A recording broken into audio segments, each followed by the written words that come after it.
Kaibigan ko dati yan, pero hindi na ngayon. Sobrang close namin dati niyan, kaso hindi na kami nagpapansinan. Ang dami naming sikreto niyan, kaso nabaon na lahat. Sobrang saya namin dati, kaya lang masaya na siya sa iba. Ganon talaga, kahit gaano ka pa ka-close sa kaibigan mo, dadating at dadating talaga sa punto na may taong maninira at paghihiwalayin kayo. Mag-end lang yung relation nyo as a friend.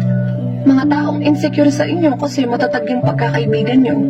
Pero sabi nga nila, may mga taong magaling manulsol ng kapwa-tao. Yung tipong kaya kang siraan kahit sa taong malapit pa sa'yo. Yung gagawan ka ng masamang storya para isipin ng kaibigan mo na ganun ka pala kasama. Diba? Gagawin lahat ng mga inggiterang tao masira lang yung friendship nyo. Ang payo ko lang sa mga magkakaibigan, bago kayo humanap ng bagong kakaibiganin, isipin niyo yung happiness na ginawa niyo habang magkasama pa kayo. Isipin mo yung araw kung paano kayo nagkakilala. At isipin mo yung sweetness, closeness at kabaliwan niyo sa buhay.